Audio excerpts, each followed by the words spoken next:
the subject of this video will just be a quick one on some fencing.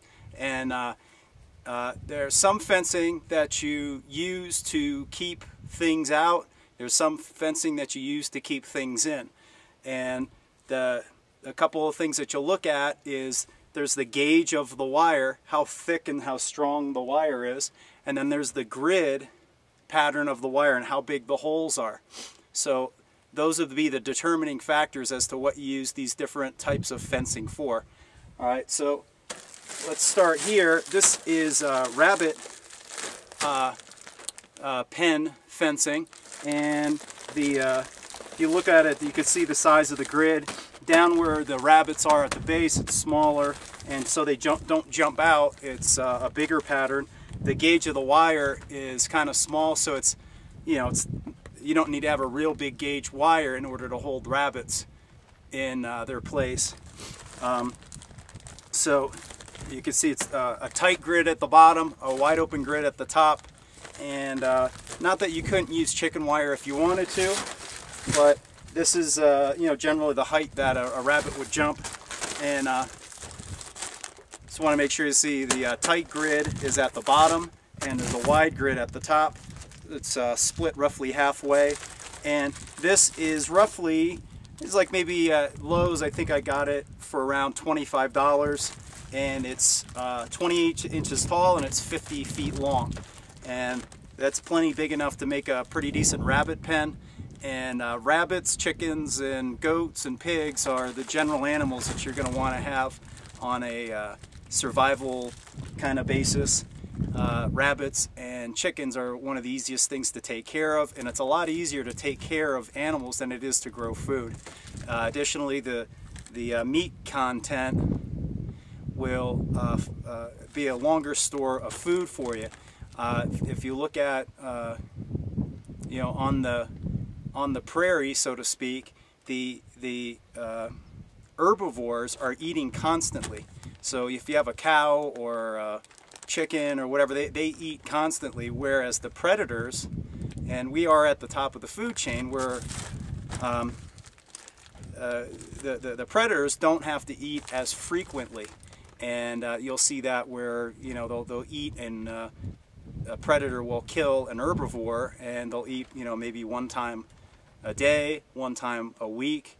And in a survival situation, you might be in that same circumstance where you can't eat every day, and meat has a higher potency value in the same way that gasoline has more BTUs in it than other energy sources do. It's just a greater store of energy in meats. So this is for rabbits. This is chicken wire.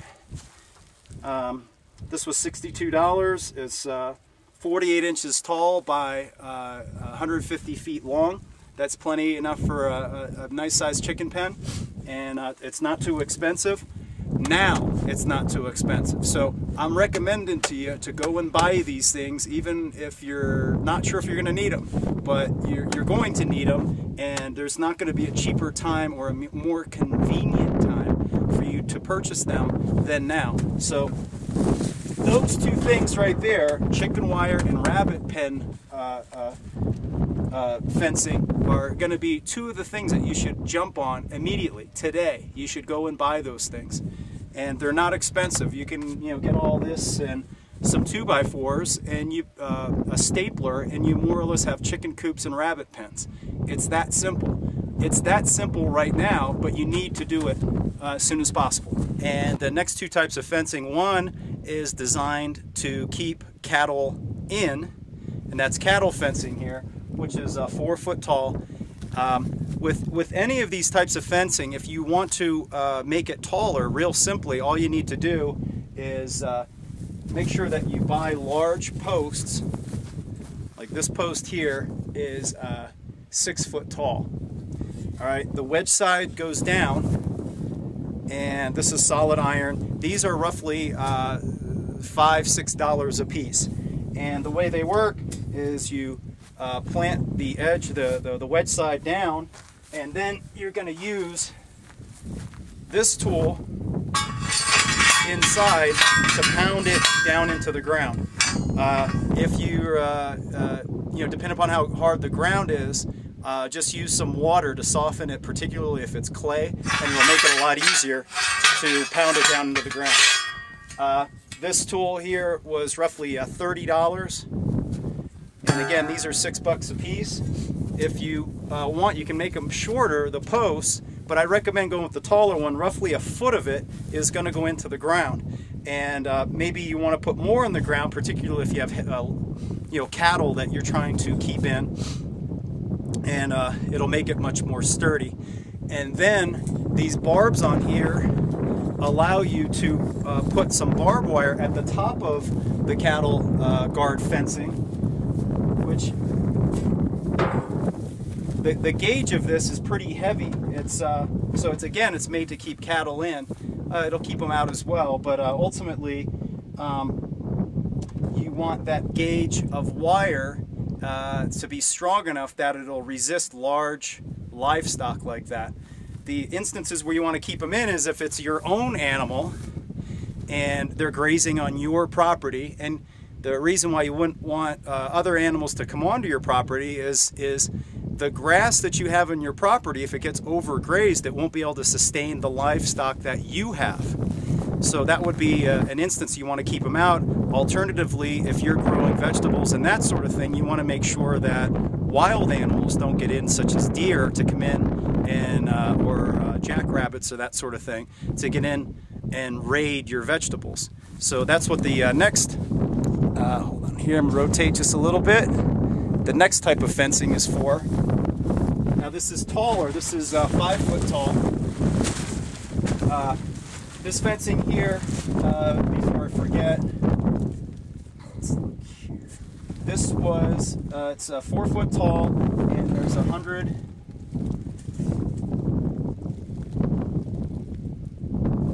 330 feet of this. 4 foot tall, 330 feet, and it was $150. $150 for 330 feet. So that's a pretty decent value. Right now, it's a good value. So jump on it. This is a welded wire.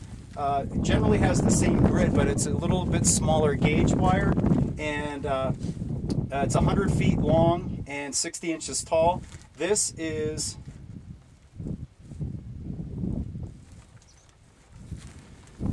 this type of fencing is 5 foot tall, and basically there's 100 foot of it, and it costs roughly about $80. The gauge of the wire is not as heavy, so this will keep rabbits and deer and that sort of thing out of your property from raiding your vegetable garden. So this is what you use to put around your vegetable garden. In a pinch, you can use whatever you have to use, but these are the ideal sorts of things, and generally they have a description written right on them. So you can get all these things at your local hardware store, or Lowe's, Home Depot, those sorts of places, but now's the time to get them, and particularly if you're in a city, you'd want to have some space where you can have the chickens and rabbits around, and you need a pen to keep predators out so that they don't get in there and kill your animals. All right, the last thing you have here is a spool of barbed wire. This has 1,000 feet of barbed wire, and it's roughly $50. So 1,000 feet, and that's a pretty substantial amount that you can use this for. So you can use this to make